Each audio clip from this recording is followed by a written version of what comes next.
Praise the Lord.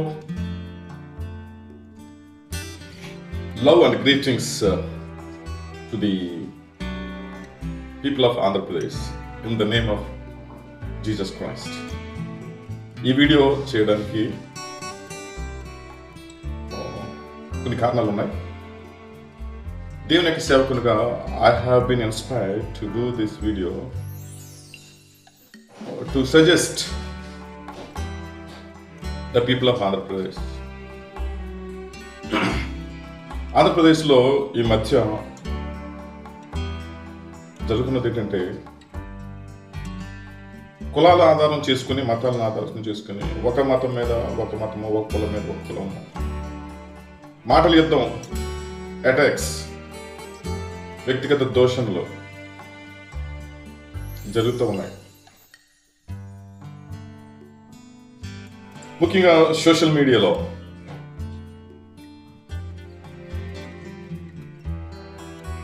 ప్రజాస్వామ్య వ్యవస్థలో మనమందరము రాజ్యాంగం చేత నియమించబడినటువంటి ప్రజాస్వామ్య వ్యవస్థలో ఉన్నాము. ప్రజాస్వామ్య వ్యవస్థలో నాయకులుగా, అధికారులుగా ఉన్నటువంటి వారు ప్రజలు ఓట్ల చేత ఎన్నుకోబడి ప్రజల కొరకు పనిచేయడానికి వాళ్ళు నియమించబడ్డారు. వాళ్ళు ప్రమాణం చేశారు. ప్రజల చేత ఎన్నుకబడినటువంటి ప్రజాప్రతినిధులు, అధికారులు ఉన్నటువంటి వాళ్ళు ప్రజల కోసం వాళ్ళు పనిచేయాలి. వాళ్ళు పనిచేయడానికి నిబంధనలు ఉన్నాయి, రూల్స్ అండ్ రెగ్యులేషన్స్ ఉన్నాయి, కోడ్ ఆఫ్ కాండక్ట్ ఉంది, విధి విధానాలు ఉన్నాయి, సాంప్రదాయం కూడా ఉంది.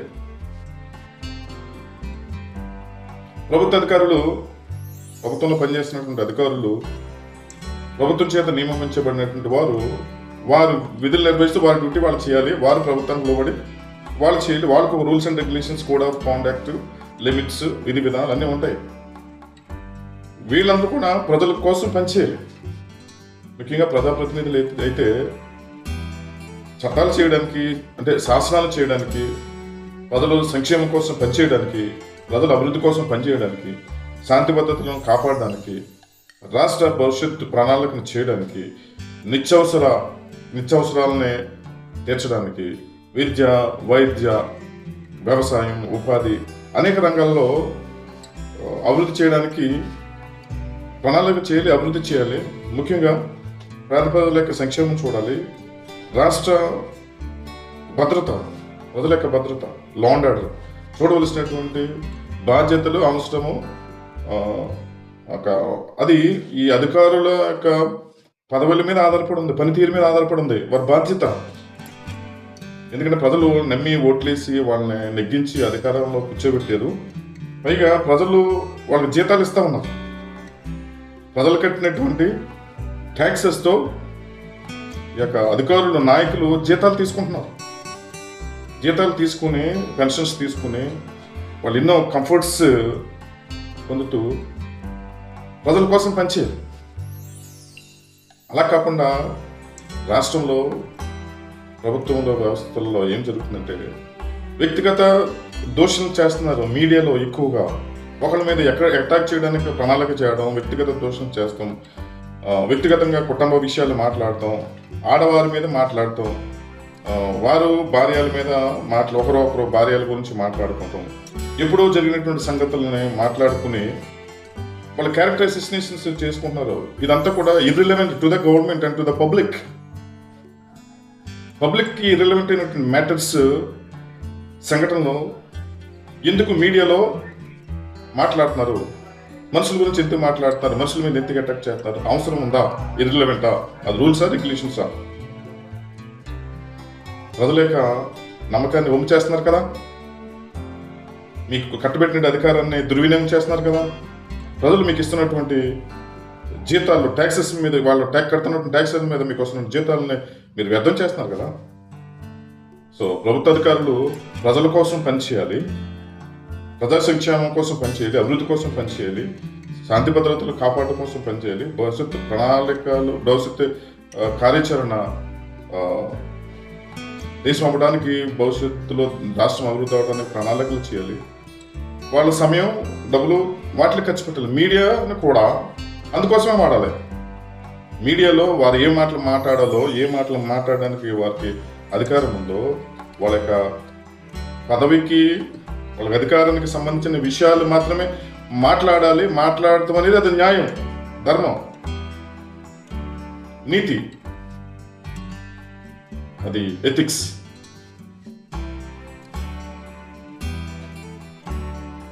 ముఖ్యంగా అధికారంలో ఉన్నటువంటి పెద్దలు, అధికారంలో ఉన్నటువంటి పెద్దలే మోడల్గా, ఎగ్జాంపుల్గా ఉండాలి. సోషల్ యాక్టివిస్ట్ని అటాక్ చేయడం, ప్రతిపక్షాలని అటాక్ చేయడం, ఇంకొకరిని అటాక్ చేయడం, ఇటువంటి విషయాల్లో మోడల్గా ఉండవలసినటువంటిది ప్రభుత్వం అనేది నా యొక్క ఒపీనియన్.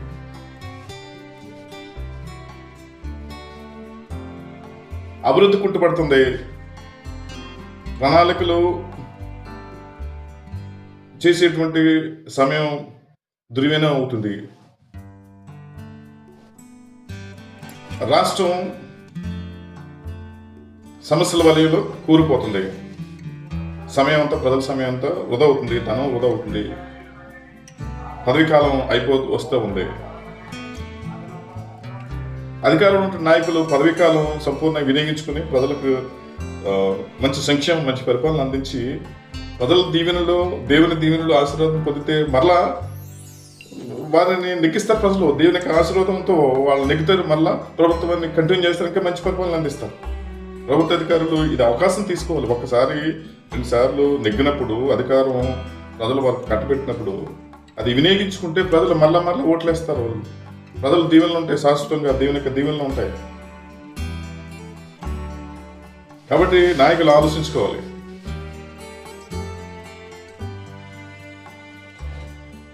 సోషల్ మీడియాలో మాట్లాడేటువంటి వ్యక్తులు కూడా జాగ్రత్తగా మాట్లాడాలి, జ్ఞానంతో మాట్లాడాలి, ఆలోచించి మాట్లాడాలి. ఏ విషయాలు మాట్లాడకూడదు, ఏ విషయాలు మాట్లాడాలి, ఏ విషయాలు ప్రజా సంక్షేమానికి, ప్రభుత్వానికి రిలవెంట్, ఏ విషయాలు ఇర్రిలవెంట్ అని ఆలోచించేసి సోషల్ మీడియాలో మాట్లాడాలి.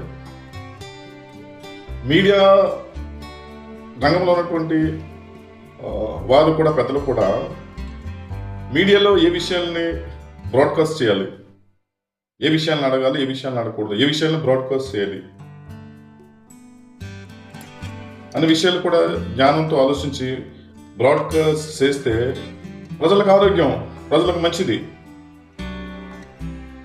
అధికారులు కానీ, ప్రజలు కానీ, సామాన్యులు కానీ, సోషల్ యాక్టివిస్ట్స్ కానీ, ప్రతిపక్ష నాయకులు కానీ,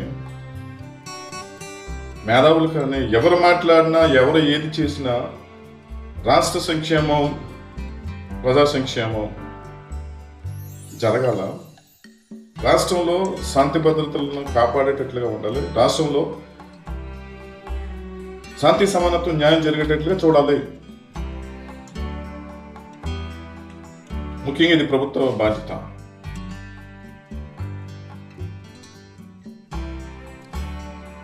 మీడియాలో మాట్లాడకూడనటువంటి మాటలు, అవసరమైనటువంటి మాటలు, ఇష్యూస్ మాట్లాడటం, కొన్ని సమస్యలను డైవర్ట్ చేయడం, ఇలా జరుగుతుంది.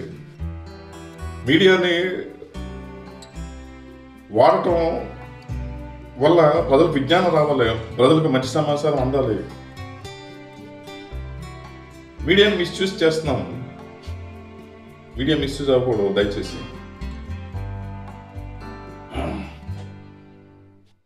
దేవుడు ప్రేరేపించిన ప్రకారం ఒక సేవకుడు ఈ మాటలు చెప్పడానికి నేను ప్రేరేపించబడ్డాను, ఇష్టపడుతూ ఈ మాటలు నేను చెప్తా ఉన్నాను.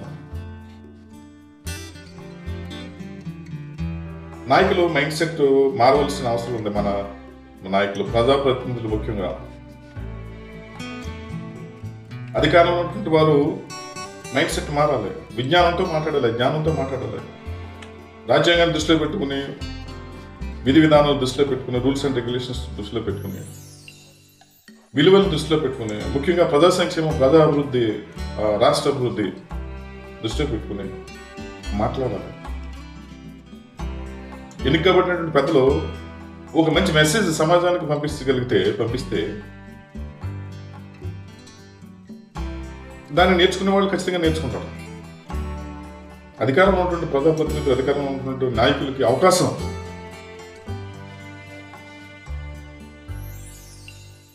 నేను నమ్ముతున్నాను భారతదేశంలో, ముఖ్యంగా ఆంధ్ర రాష్ట్రంలో ప్రజాస్వామ్య వ్యవస్థలో మంచి నాయకులు ఉన్నారు, తెలివైన నాయకులు ఉన్నారు, అనుభవంతో ఉన్నటువంటి నాయకులు ఉన్నారు.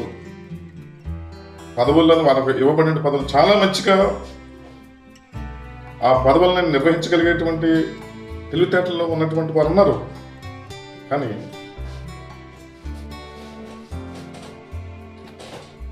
వాళ్ళ ఇంట్రెస్ట్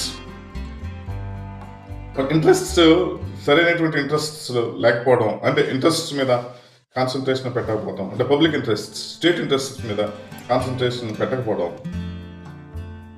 వారికి ఉన్నటువంటి రకరకాల కారణాల చేత డైవర్ట్ అవ్వడం, సమయాన్ని, కాలాన్ని, పదవి కాలాన్ని దుర్వినియోగం చేయడం జరుగుతుందని నా అభిప్రాయం.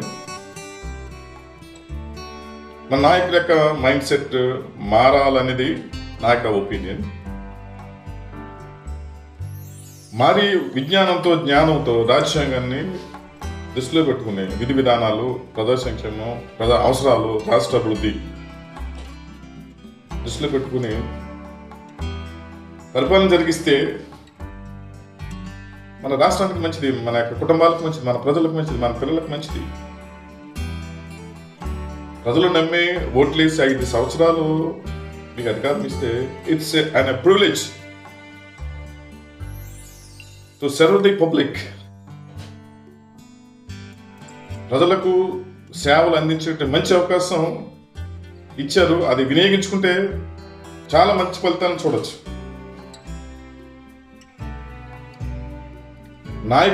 నాయకులు అధికారం ఉన్నటువంటి నాయకులు మంచి చేయాలని చిత్తశుద్ధితో పనిచేస్తే రాష్ట్రంలోనూ, దేశంలోనూ మార్పు తేవచ్చు. మార్పు తేవడానికి, అభివృద్ధి చేయడానికి అధికారం అనేది మంచి అవకాశం. It should not be misused. I pray that these powers should be used for the well-being or the development of the public or people in the state. My respected leaders, please take control of every irrelevant situation which will not benefit state and our public. It's in your hand, it's in your control, it's in your limit. You are the leader, elected leader. The people on ground has given you the privilege to serve and develop the state.